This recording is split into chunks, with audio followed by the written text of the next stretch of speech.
Malaya of the 1940s was a thriving tin and rubber economy under the British and home to many cultures.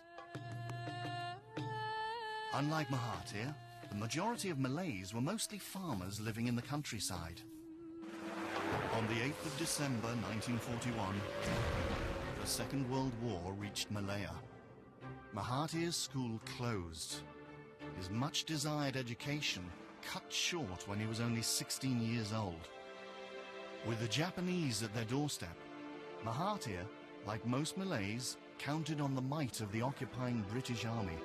We still thought that the Japanese would not attack because the British in those days were regarded as almost invincible.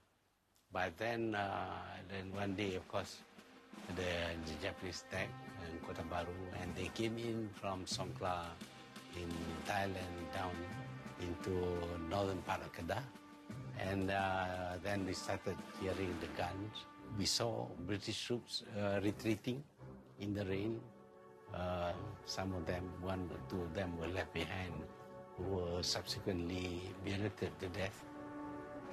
The Japanese occupation proved to be a major turning point for 16-year-old Mahathir.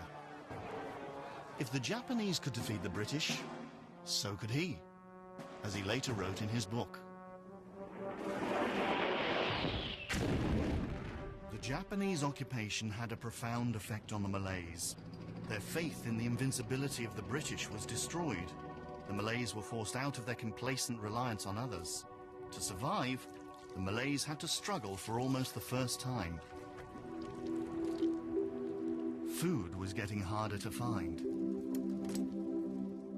In order to survive the war, Mahathir had to become a businessman.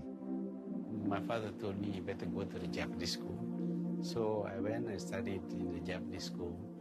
But after some time, I thought it is not worthwhile learning Japanese. I still was convinced that they will be defeated and their language would be useless. So I left the school and started a small shop selling rice.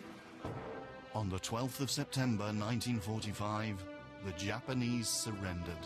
After 3 years and 8 months, at the age of 20, Mahathir's longest school holiday finally ended. I went to the school. I was very happy. I roamed around the buildings, and that's when I started scribbling my signature all in charcoal all over the building.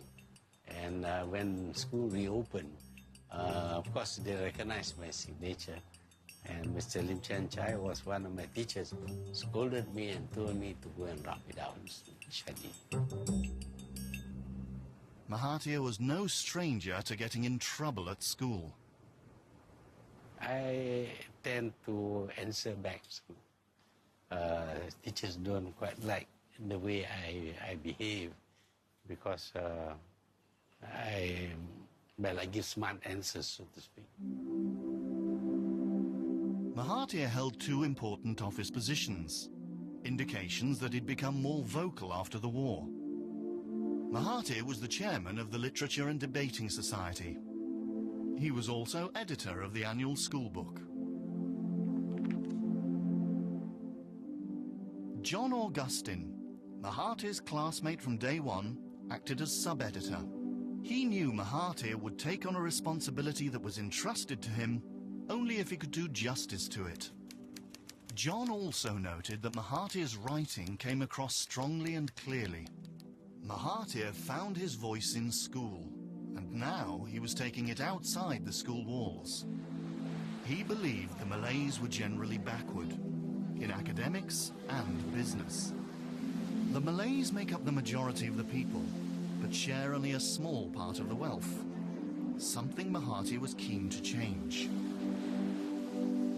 The Malays seems to be not participating in the economic life of the country. Of course, I didn't even know about the word economy, but all I knew was that they were not involved in business. Most of them, if they are in the town, they would be government servants, clerks. My brothers were all clerks working in the government service. And that's all. I mean, by comparison, of course, they were already poorer than the Chinese who traded in rice and sugar and things like that.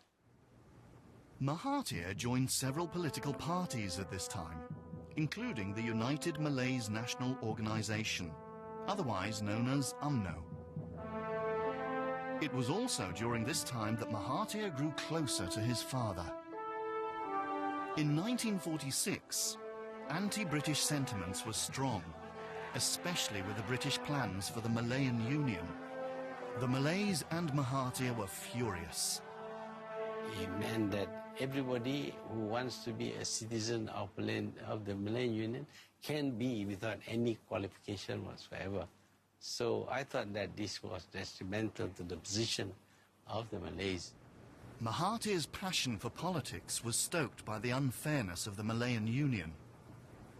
In his book, The Malay Dilemma, Mahathir feared citizenship would make the Malays economically more deprived in their own country. So Mahathir put his words into action. We gathered a few of my classmates, schoolmates, we talked about this thing, and that was when we decided to put up posters. We had to do this at night because the blackout was still on at that time. We couldn't go to the printing shop to do this because we feared that we might be discovered. So we bought paper from printing shop. We used potatoes, cut potatoes, and we cut off the figures on the potatoes, and we used a kind of stamp pad using Chinese ink, and we printed it along a line that is put on the paper, and it looks as if it is printed in a printing press. Mahathir's activism also brought him closer to his father. Strangely, my father did not oppose it. He knew what we were doing. He sort of encouraged me. And later on, we did discuss politics, which was strange because I never got into such discussions with him before. Apparently, he was also agitated by the proposals to create the Malayan Union. I was still 20 years old, and he was asking me questions. And well, for me, it was almost a breakthrough because I've never had any serious discussion with my father before. The rallies were a success and the British backed down. UMNO leaders were soon heading to London to negotiate for the country's independence. But Mahathir wasn't an UMNO leader. He felt a degree would improve his political standing within the party. His first choice was to travel to England and study law. But he also had a backup plan. There was this team of people going around interviewing people who wanted to study medicine, and I applied for that also.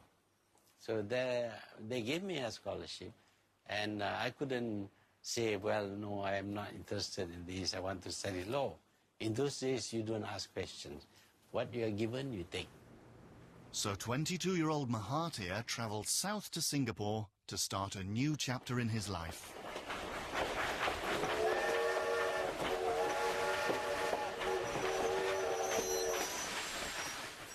At King Edward VII Medical College, Mahathir was very disheartened to discover that his admission grades were dismal compared to the non-Malay students. They had 6 A's, he only 3.